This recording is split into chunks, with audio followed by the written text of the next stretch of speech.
नमस्कार, 12 बजे की 12 बड़ी खबरों में आप सभी दर्शकों का स्वागत है और मैं हूं आपके साथ अखंड राय। और आप देख रहे हैं उत्तर प्रदेश का तेजी से बढ़ता हुआ digital platform IBC 24 Uttar Pradesh Uttarakhand. 12 बजे की महत्वपूर्ण खबरों की शुरुआत करते हैं। आपको बता दें कि राजधानी लखनऊ में इस भीषण अग्निकांड ने पूरे देश में चर्चा बटोरी और सबसे बड़ी बात है कि इस हादसे में 15 लोगों की जान चली गई है। इस हादसे के बाद सीएम योगी ने अपने जो कार्यक्रम था अलीगढ़ का उसको कैंसिल करके लखनऊ आए और घटनास्थल का जायजा लिया। इसके बाद वो KGMU ट्रॉमा सेंटर गए, वहां पर उन्होंने घायलों का हालचाल जाना। इस हादसे के बाद जब इन दोनों जगहों से सीएम योगी निकले और निकलने के बाद उन्होंने एक हाई लेवल मीटिंग की और हाई लेवल मीटिंग के बाद उन्होंने अधिकारियों को निर्देशित किया, जिसके बाद कुछ लोगों पर गाज गिरी, 4 अधिकारी सस्पेंड कर दिए गए हैं। वहीं जो बिल्डिंग से जुड़े हुए लोग हैं उनको गिरफ्तार किया गया है। सबसे बड़ी बात है कि यहाँ पर जो तमाम लोग हैं, अभी भी यहाँ पर SIT की टीम आई थी, FSL की टीम अभी मौजूद है। जो FSL के डायरेक्टर है वो यहाँ से जा चुके हैं, लेकिन SIT की टीम ने भी घटनास्थल का जायजा लिया और साथ ही साथ FSL की टीम अभी भी मौके पर मौजूद है। तो अपने आप में एक बड़ी खबर है और बड़ी दुखद खबर है। इसकी कुछ विजुअल्स है, आपको दिखाते हैं।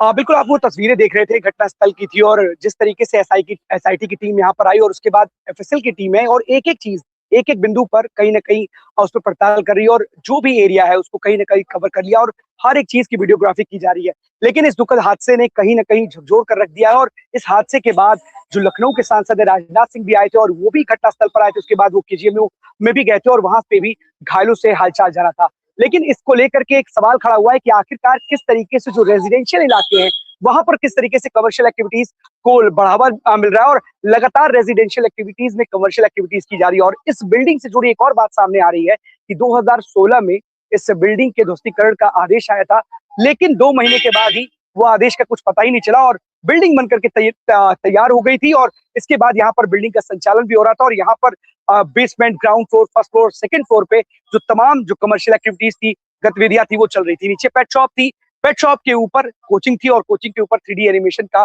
कहीं ना कहीं कोर्स चल रहा था और इस हादसे में 15 लोगों की दम घुटने से और कुछ लोगों की झुलसने से मौत हो गई। तस्वीरें विभत्स हैं, किस तरीके से बिल्डिंग से ऊपर से एक युवक कूदता है और जो ग्रिल नीचे लगी होती है उसके ऊपर गिरता है और कहीं ना कहीं उससे वो गंभीर रूप से घायल भी हो जाता है। तो कहीं ना कहीं 9 लोग अभी भी जो घायल हैं उनका इलाज चल रहा है और ये लखनऊ में अपने आप में एक बड़ी खबर है और इसने एक बार फिर से उन तमाम दावों की पोल खोल दी है या तमाम उन मॉक ड्रिल्स को लेकर के सवाल खड़े किए हैं कि आखिरकार जब कोई घटना घटित होती है तो उसके बाद कुछ जो मॉक ड्रिल की जाती है उसका असर ग्राउंड पर दिखाई क्यों नहीं देता। अब चलते अपने सभी सहयोगियों के पास, एक एक करके हमारे साथी हमारे साथ बने जुड़ेंगे और जो आज की बड़ी खबर उनके शहरों की है हमारे दर्शकों को बताएंगे। सबसे पहले हम इंद्रवीर के पास चलते हैं, रायबरेली। इंद्रवीर, रायबरेली से कौन सी खबर है? बात देखिए, अखंड रायबरेली हो या पूरा उत्तर प्रदेश हो, अगर मैं बात करूं तो कहीं ना कहीं आज अगर हर जगह हर जिले में एक ही चीज है, वो है लखनऊ अग्निकांड जो हुआ है उसको लेकर के हर जिले में अलर्ट है। और रायबरेली की DM संदीप कौर भोका ने भी एक बाइट जारी करी है। वो बाइट में पहले आपको और अपने दर्शकों को सुनवाना चाहूंगा, खासकर रायबरेली वासियों को सुनवाना चाहूंगा। जिस तरीके से यहाँ पर भी RDF विभाग मौन रहता है हमेशा, उस पर आज संदीप कौर भोका आने के बाद एक विभाग को लेकर पर्टिकुलर उन्होंने अग्निसेवा समन को या ऐसे तमाम सारे अधिकारियों को हिदायत दी है कि ऐसी बिल्डिंगों को जाकर के जो है निर्देशित किया, टीमें बनाई है कि जाकर के चेकिंग अभियान करें और अगर ऐसी चीजें कुछ अनियमितताओं पाई जाती हैं तो उस पर सख्त से सख्त कार्रवाई करें और उन बिल्डिंगों को परमानेंट सील किया जाए। देखिए, सीलिंग तो हम RDF विभाग के अक्सर देखते हैं, लेकिन जिस तरीके की जो कार्यशैली होती है उस कार्यशैली को लेकर के सेटिंग और गेटिंग का मामला होता है। कुछ ऐसे लोग आते हैं जो बीच में आते हैं और मध्यस्थता कराते हैं RDA के विभाग के उसमें और उसके बाद ले देके ये मामला रफा दफा हो जाता है। और जब खासकर चाहे वो झांसी कांड हो, चाहे वो मैं बात करूं अगर तमाम ऐसे कांड लखनऊ में इससे पहले हमने अग्निकांड देखा है, बहुत भयावह अग्निकांड था, लेकिन बेहतर ये रहा उत्तर प्रदेश के लिए कि जो है उसमें किसी तरीके की कोई दुखद घटना। लेकिन कल जो हादसा हुआ इसने सबके दिलों को झकझोर के रख दिया है। इतनी बड़ी लापरवाही, और 14 से 15 बच्चों ने अपनी जान गंवा दी। जो बच्चे अपने कैरियर का बनाने के लिए कोचिंग संस्थान में गए थे, आज वो बच्चों इस दुनिया में नहीं है। उनके माँ बाप का दर्द शायद हमारे, या मैं कहूँ हमारे आपके नहीं, पूरा आज उनके माँ बाप का दर्द समझने वाला इस दुनिया में कोई नहीं है। जितना दर्द उनके माँ बाप को होगा, उतना ही दर्द शायद अगर प्रशासन को होता। मैं एकदम डंके की चोट पे कहता हूं, जिस तरीके की ये अनियमितताएं हैं, इन अनियमितताओं पे परमानेंटली अगर फुल स्टॉप नहीं लगाया जाएगा तो ऐसी घटनाएं अक्सर देखने को मिलेगी। ये मुझे कहने में कोई गुरेज नहीं है, लेकिन अब अलर्ट हुआ है और अलर्ट होता है। देखिए, कोई भी घटना होती है किसी भी जिले में तो हर प्रशासन अलर्ट होता है, लेकिन मैंने कल भी ग्राउंड जीरो से जाकर, जी मैं 2 सेकंड में आता हूँ, ग्राउंड जीरो जाकर देखा, 1-2 कोचिंगों में हमने खुद से जाकर देखी। कल जैसे ही घटना सामने हम खुद जाकर देखे, लेकिन प्रॉब्लम यही है कि बेसमेंट में चल रहा है, सेकंड फ्लोर पे चल रही है कोचिंग, ऐसे तमाम जगह ऐसी बिल्डिंगों में चल रही है, लेकिन उन पर सिर्फ और सिर्फ एक फॉर्मेलिटी कर छोड़ दिया जाता है। कुछ दिन बाद वो ठंडे बस्ते में चला जाता है। आज जो बाइट है मैं वो सुनवाना चाहूंगा, प्लीज। टीम का, और कब से इस अभियान शुरू होगा कोचिंगों के निरीक्षण का?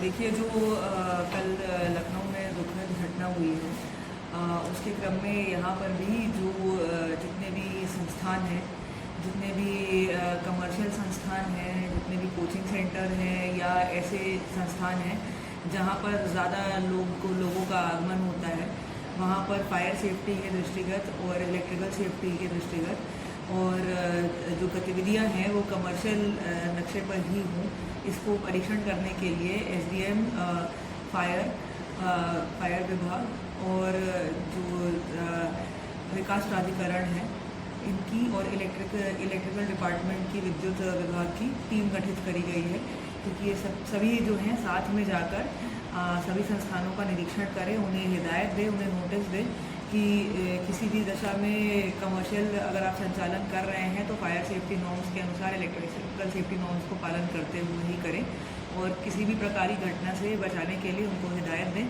और यदि हिदायत देने के बाद भी कार्रवाई नहीं की जाती है, ठीक से उनके द्वारा अनुपालन नहीं किया जाता है, तो उनका संचालन बंद करने के लिए भी कहा गया है, जिससे कि किसी प्रकार की घटना उससे बचा जा सके। अंश निर्धारण में बोल रही थी तो एक अपील हो जाती है कि बिल्कुल इंद्रवीर, हमने सुना, लेकिन सवाल एक ही है कि आखिरकार ये जिस तरीके के चेकिंग अभियान चलाए जाते हैं, मॉक ड्रिल की जाती है, जब इस तरीके कोई घटना घटित होती है तो अधिकारी भी होते वो एक्टिव हो जाते हैं, लेकिन धरातल पर ग्राउंड पर क्यों नहीं दिखाई देता? अगर ये ग्राउंड पर होता तो शायद इतनी बड़ी घटना जो हमारे ठीक पीछे हुई है वो होती ही नहीं। यहाँ पर एसआईटी टीम का गठन करना ही नहीं पड़ता, एफएसएल को यहाँ पर जांच के लिए आना ही नहीं पड़ता, जो सबूत है उसको इकट्ठा नहीं करना पड़ता। ऐसे मॉक ड्रिल का फायदा क्या कि ग्राउंड पर उसका कोई असर ही ना हो?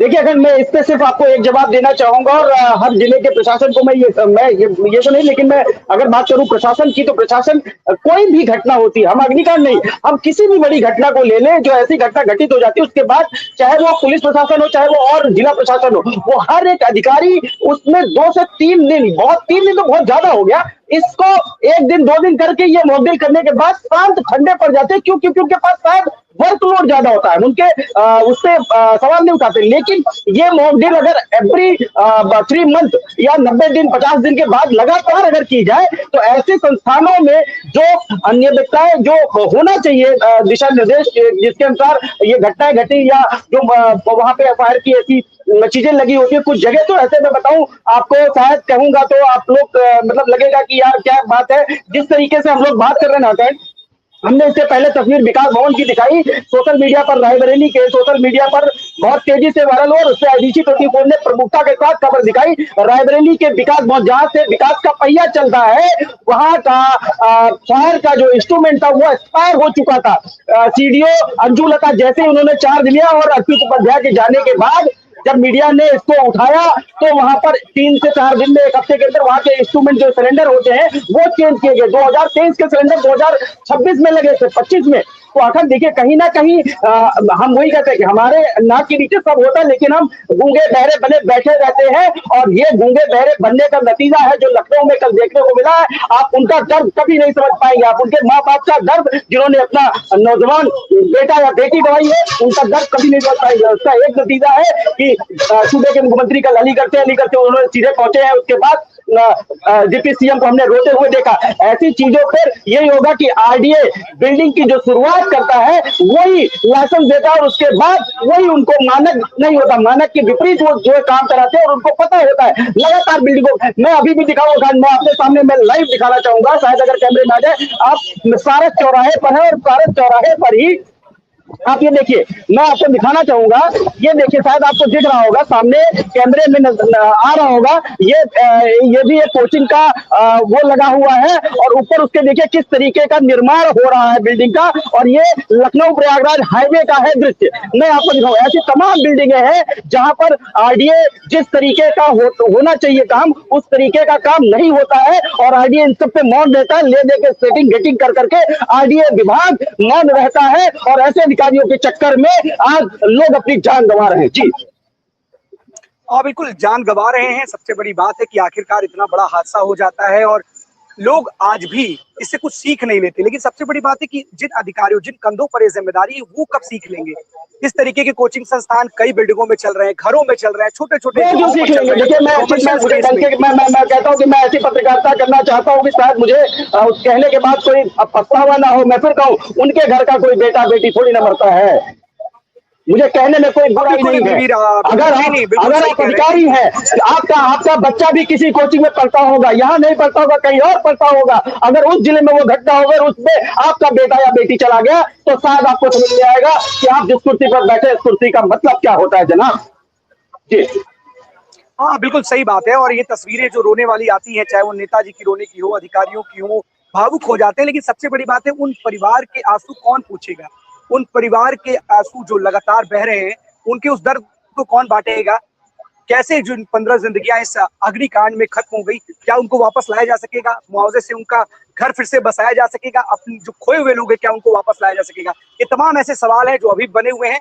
एसआईटी की टीम भले यहाँ पर पहुंची हुई है, जांच पड़ताल कर रही है, एफएसएल की टीम जो सबूत है वो इकट्ठा कर रही है, लेकिन सवाल जस के तस बने हुए हैं कि आखिरकार ग्राउंड पर जो भी मॉक ड्रिल होती है, जो भी चेक पॉइंट्स होते हैं, वो दिखाई क्यों नहीं देते। ये सबसे बड़ा सवाल है। फिलहाल इंद्रवीर रायबरेली में अपडेट लेते रहिएगा और एक बार एक रियलिटी चेक भी कीजिए कि आखिरकार कितने ऐसे संस्थान हैं, कितनी ऐसी कोचिंग्स हैं जो इसी तरीके से रेजिडेंशियल जगहों पर चल रही है और जहां पर एंट्री पॉइंट्स, एग्जिट पॉइंट्स है ही नहीं।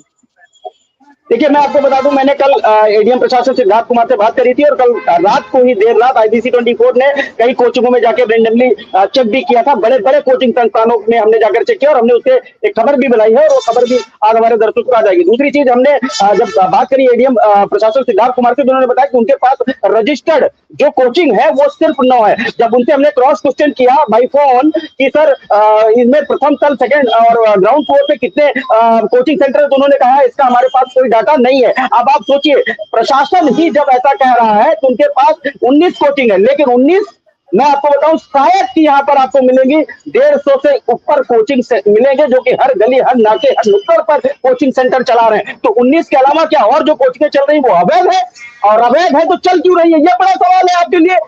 और आप जिम्मेदारी ले रहे हैं 19 कोचिंग होगी, 19 के बाद कोई हादसा हो जाएगा तो उसके बाद आप ये तो कोचिंग हमारे आती ही नहीं।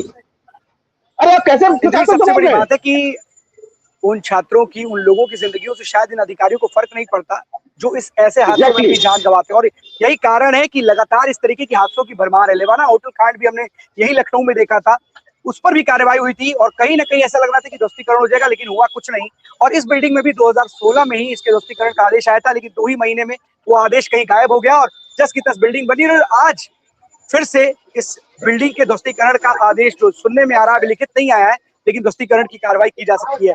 फिलहाल पूरी नजर बनाए रखिएगा और एक ऐसा डेटा कलेक्ट करिएगा, एडीएम को भले ना पता हो लेकिन आप जरूर पता कीजिएगा कि आखिरकार ऐसे कितने संस्थान हैं जहां पर इस तरीके की जो व्यवस्था है, जो मानक है, वो पूरा करते हैं या नहीं करते। इसके बारे में जरूर डिटेल इकट्ठा कीजिएगा। बहुत बहुत धन्यवाद आपका।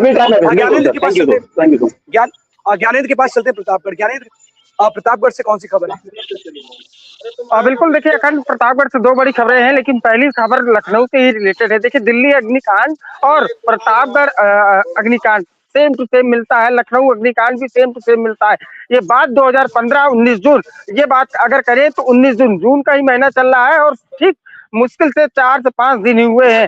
5 दिनों के अंतराल की बात करें, 10 साल बीत चुके हैं, 11 साल, लेकिन कोई भी अगर पूरा का पूरा घटनाक्रम देखे तो सेम है।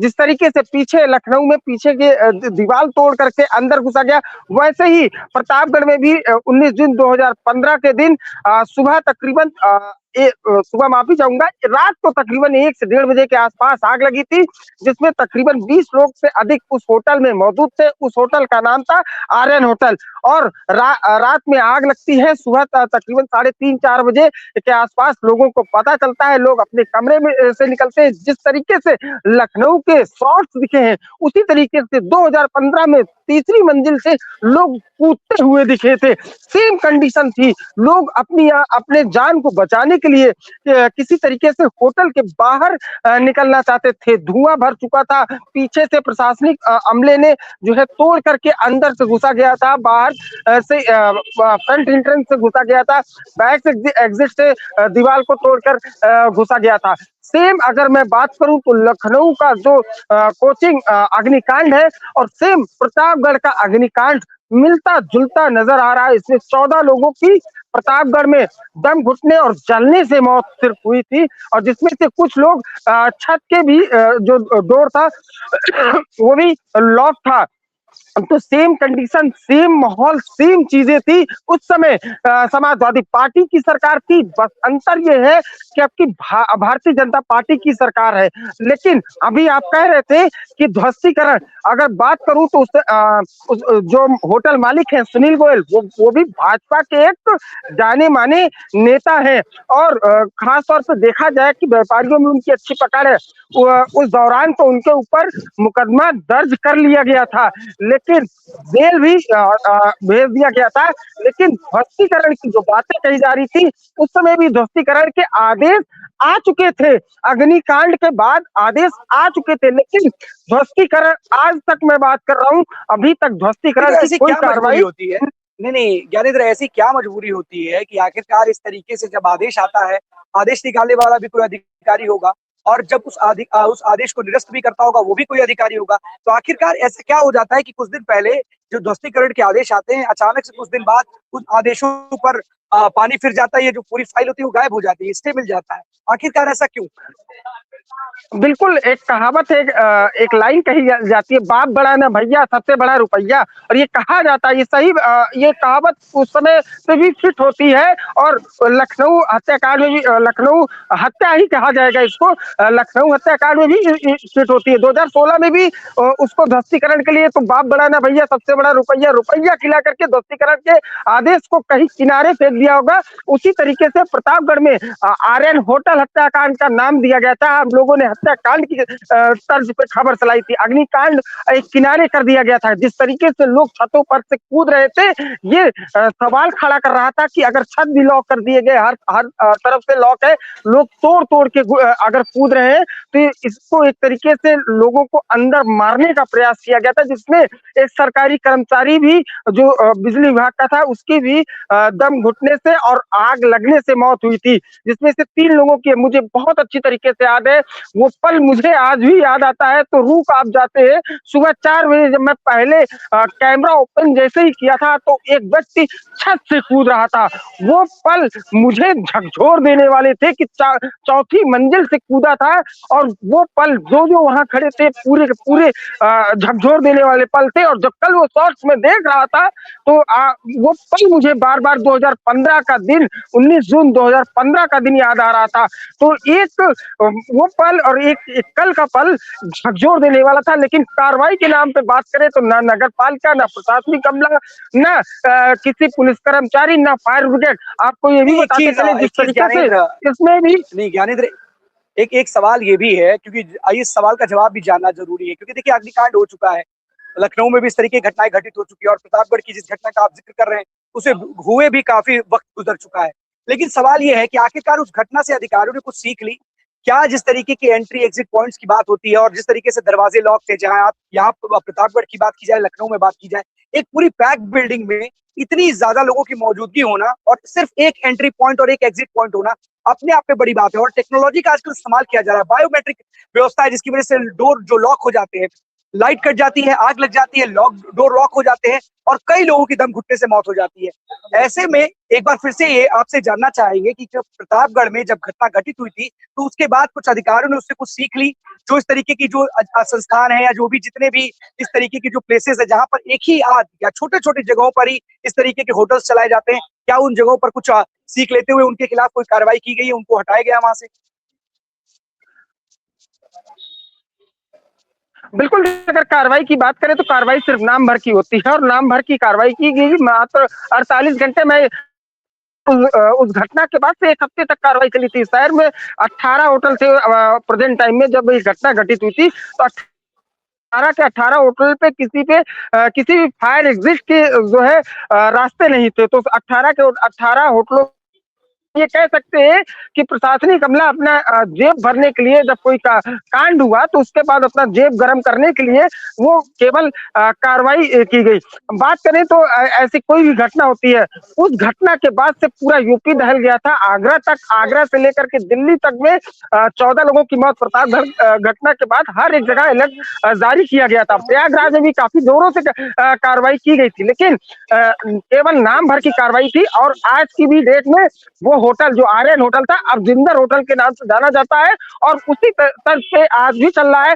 प्रतापगढ़ में 18 के बजाय अभी प्रेजेंट टाइम में कार्रवाई हुई, 29 होटल हो चुके हैं, लेकिन किसी में फायर नाम बदल दिया गया।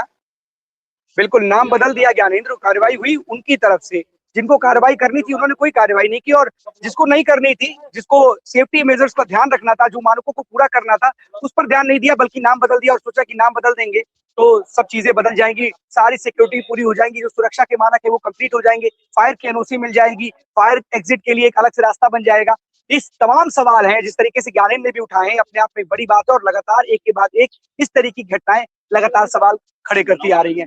ज्ञानेंद्र प्लीज आप अगर हो सकेगा तो वहां से आप भी एक रियलिटी चेक करिएगा और ऐसे कितने संस्थान हैं, चाहे वो होटल्स की बात कर लीजिएगा या फिर चाहे कोचिंग संस्थान हो, उनका भी रियलिटी चेक कीजिएगा कि आखिरकार क्या वहां पर फायर एनओसी मिली है उन लोगों को या फिर वहां पे जो फायर के उपकरण है वहां उपलब्ध है, क्योंकि एक बड़ा हादसा कहीं ना कहीं आगे आने के लिए एक संकेत होता है और इससे कोई सीख लेनी चाहिए और अधिकारियों को उसमें समय रहते कार्रवाई करनी चाहिए, तो शायद इस तरीके के हादसे नहीं होंगे। फिलहाल बहुत बहुत धन्यवाद आपका इस तमाम जानकारी के लिए ज्ञानेंद्र। इस तरीके का रियलिटी चेक बताइए।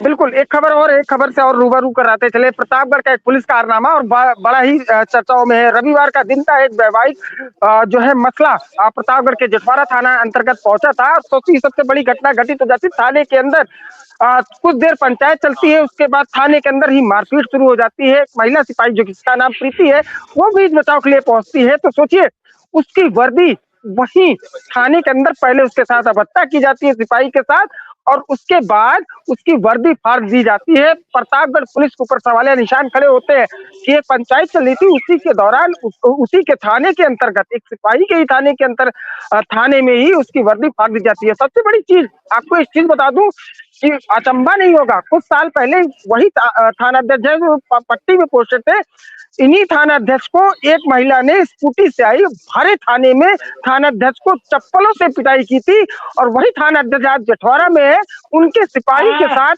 अभद्रता की गई है और अभी केवल ये बात कही जा रही है सख्त कार्रवाई की जाएगी। रविवार तक बीत चुका है, आज मंगलवार का दिन है, लेकिन कार्रवाई के नाम पे प्रतापगढ़ पुलिस शून्य है। तो हर चीज में शून्य प्रतापगढ़ पुलिस रहती है और आज भी शून्य बनी बैठी है। अपने महकमे के ही अगर लोगों को सुरक्षित नहीं कर पाएंगे तो आखिरकार किसको सुरक्षित करेंगे, जिनके कंधों पर दूसरों को सुरक्षा देने की जिम्मेदारी है। और इस तरीके की अगर अभद्र व्यवहार की खबरें आ रही हैं और अगर इस तरीके का अभद्र व्यवहार किया गया और इस तरह का किया गया है तो अपने आप में बड़ा एक सवालिया निशान है आखिरकार प्रतापगढ़ पुलिस के ऊपर।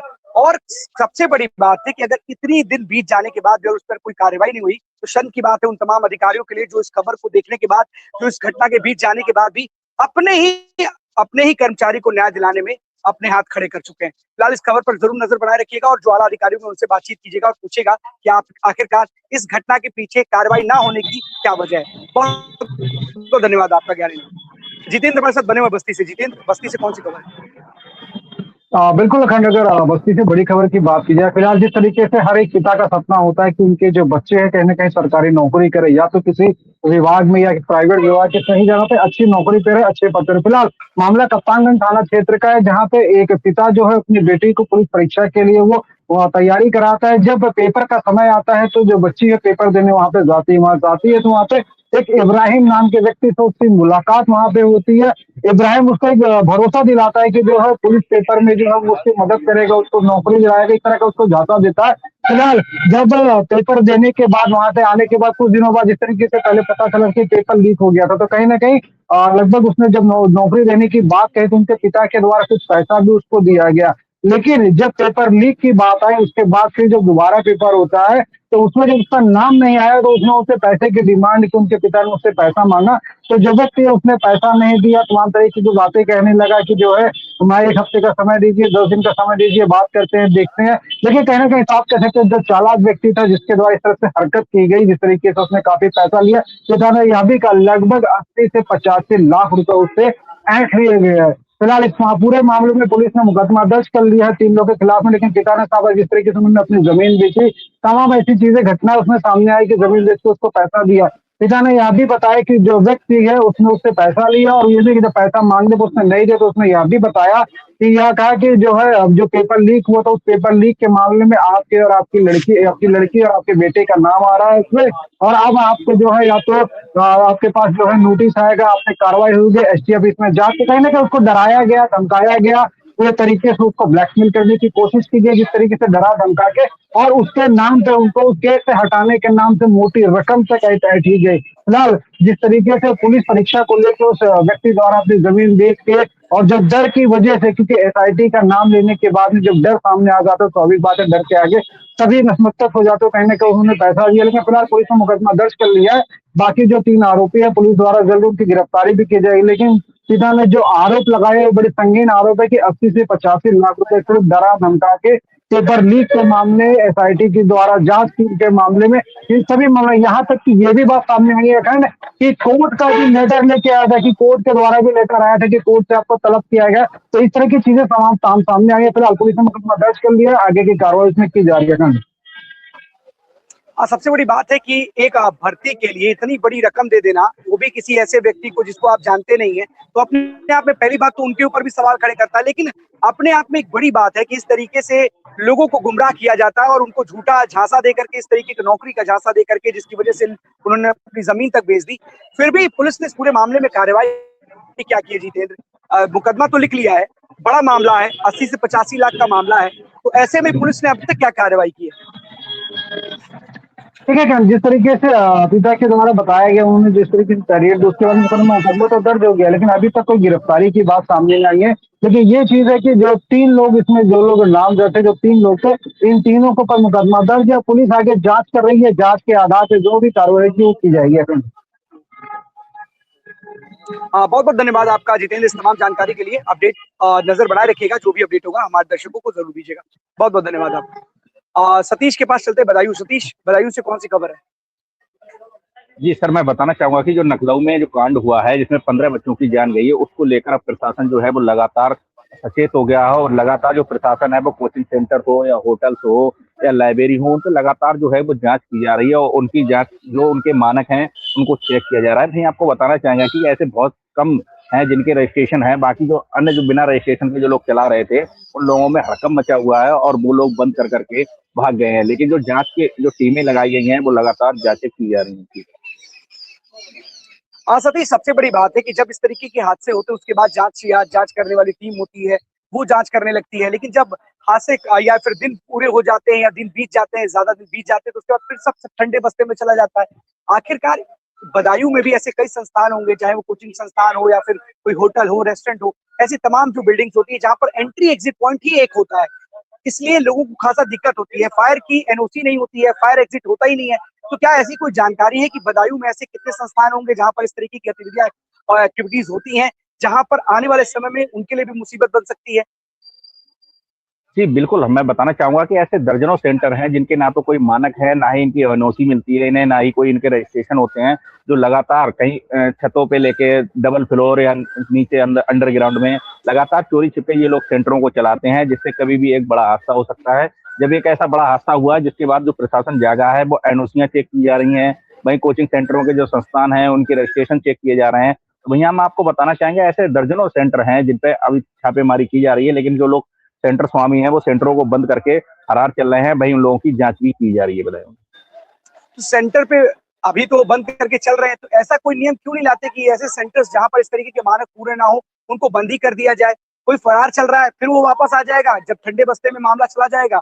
तो ऐसे में क्या प्रशासन ने इस तरीके की कोई जी प्लानिंग कर रखी है कि इस बार पूर्णतः इस तरीके के संस्थानों को बंद कराया जाएगा जहां पर सेफ्टी मेजर्स नहीं होंगे, जो जो मानक होंगे जहां पूरे नहीं होंगे, वहां पर इस तरीके के संस्थानों को संचालित नहीं करने की कोई प्लानिंग की गई है प्रशासन जी की तरफ से? बिल्कुल, मैं इस चीज को मैं बिल्कुल ये बताना चाहूंगा कि ऐसे जब भी कोई ऐसा हादसा होता है जिसके बाद प्रशासन जागता है, लेकिन ये ठंडे बस्ते में कुछ ही दिन का चलता है, उसके बाद ये ठंडे बस्ते में पड़ जाता है या फिर ये लोग सेटिंग कर लेते हैं, जिसके थ्रू ये लगातार चलते रहते हैं। जब कोई हादसा होता है उसी के टाइम ये प्रशासन जागता है। भाई निशानियां प्रशासन पे भी रहता है कि यदि अगर समय रहते इन लोगों को चेक किया जाए या इनके मानकों को पता किया जाए तो लगता है कि कहीं ऐसे ये बड़े हादसे हो रहे हैं, इन हादसों से भी बचा जा सकता है। लेकिन ये लोग जब हादसा होता है तभी जागते हैं, हादसा होने के बाद कुछ ही चंद दिनों तक जागते रहते हैं, उसके बाद ये वही गहरी नींद में सो जाते हैं जिसमें ये चलते रहते हैं।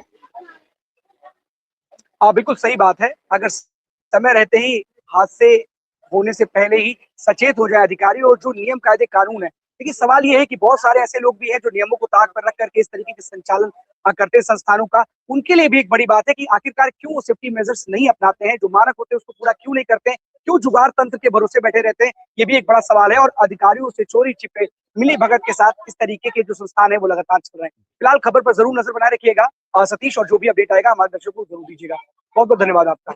आपको बता दें कि राम मंदिर में चढ़ावा चोरी को लेकर के जो एसआईटी की टीम थी जिसने 6 दिन जो वहां पर जांच की थी, उसने अपनी जो रिपोर्ट है आज मुख्य मंत्री के जो प्रमुख सचिव है, एसीएस प्रमुख सचिव, उनको आज अपनी रिपोर्ट सौंप दी है। और इसमें जो करीब 150 पन्ने की रिपोर्ट है और इसमें बात की गई है कि जो 5 साल में जो सूत्रों के हिसाब से जानकारी मिल रही है कि 5 साल में जो दान मिला है उसकी ऑडिट कराने की बात कही गई है। और साथ ही साथ जो सिस्टम है उसको भी लेकर के अपनी बात कही गई है कि वहां पर बहुत सारी अनियमितताएं बरती जाती थी, बहुत सारी खामियां थी, बहुत सारी लापरवाही थी, कई स्तर पर वहां पर कमियां थी जिसकी वजह से उसको सुधारने की जरूरत है। और जो जानकारी निकल करके सामने आ रही है कि अब वहां पर सीईओ की नियुक्ति को लेकर के बातचीत चल रही है। तो कहीं ना कहीं मंदिर में, राम मंदिर में चढ़ावा चोरी को जो आरोप लगे थे, जो वहां के जो पूर्व मंत्री है समाजवादी पार्टी के पवन पांडे, उन्होंने आरोप लगाए थे। उसके बाद प्रमुख जो मुख्यमंत्री, पूर्व मुख्यमंत्री है अखिलेश यादव समाजवादी पार्टी के प्रमुख, उन्होंने इसको आकर के आगे सामने रखा था। उसके बाद कहीं ना कहीं एक एसआईटी का गठन हुआ था और इस एसआईटी के गठन में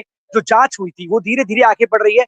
और इस जांच टीम ने आज एसआईटी की जो टीम ने अपनी जो रिपोर्ट है वो सौंप दी है। और इस रिपोर्ट में कई बातें कही गई हैं और किस तरीके के एक्शन लेने हैं इस रिपोर्ट में बताया गया है। फिलहाल 12 बजे 12 बड़ी खबरों में आज के लिए बस इतना ही। कल हम आपके सामने फिर से होंगे हाजिर। तक के लिए दीजिए हमें इजाजत। धन्यवाद।